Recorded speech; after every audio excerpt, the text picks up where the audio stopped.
First matter is the matter of Sălaሚ Kastۆr. Good morning. Good morning, sir. My name is Kastۆr Sălami. You can leave the hat on if you want.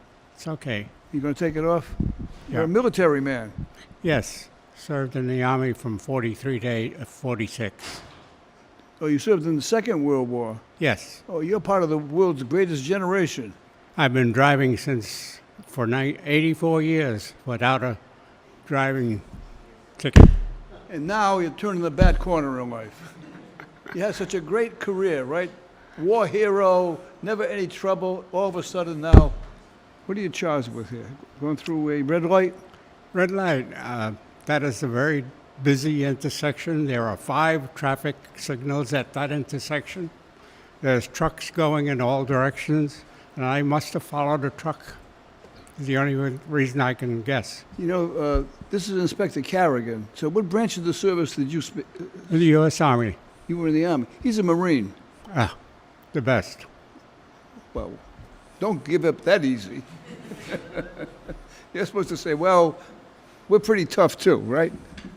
No, sir, he's a lot tougher than me. Where he was. Tell me about your military service during the war. I served 1 year in New Guinea, and we made preparations to land in Luzon in the Philippines to free that country. Oh, so you did go to the Philippines. Yes, I did go to the Philippines for a year.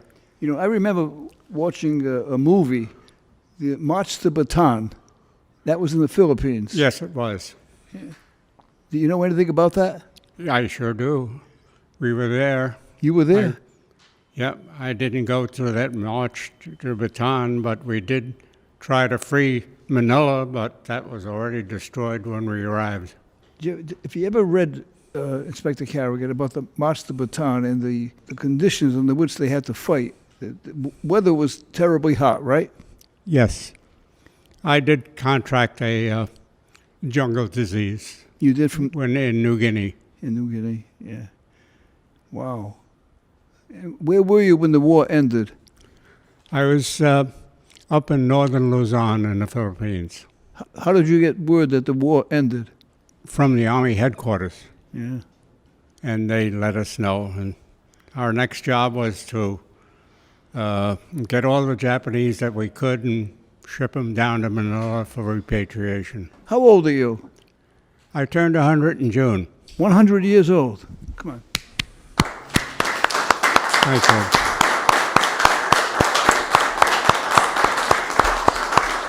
Thank you. Well, we have a video. Yes. That is supposed to indicate that you went through a red light. So, we're going to take a look at the video, okay? Sure. All right, let's take a look at the video.